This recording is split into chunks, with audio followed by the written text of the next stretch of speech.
Magandang buhay mga kabayan.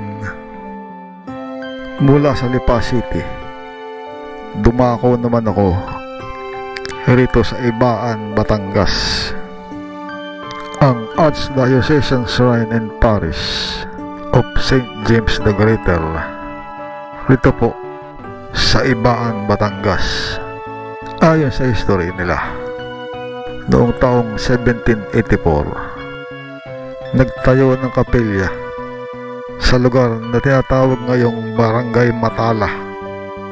Nasira raw po yun noong taong 1800 at ang unang simbahan ay itinayo noong Mayo taong 1817. Pero sa kasalukuyang kinatatayo na simbahan na ito ay itinayo ang kapilya noong taong 1827, pero nasira rin noong 1832 at noong taong 1853 sinimulan uling itayo ang simbahan gamit ang matibay na mga materyales tulad ng bato, at ito ay natapos noong taong 1869 at ito nga po ay naging Archdiocesan Shrine noong June 16, 2022.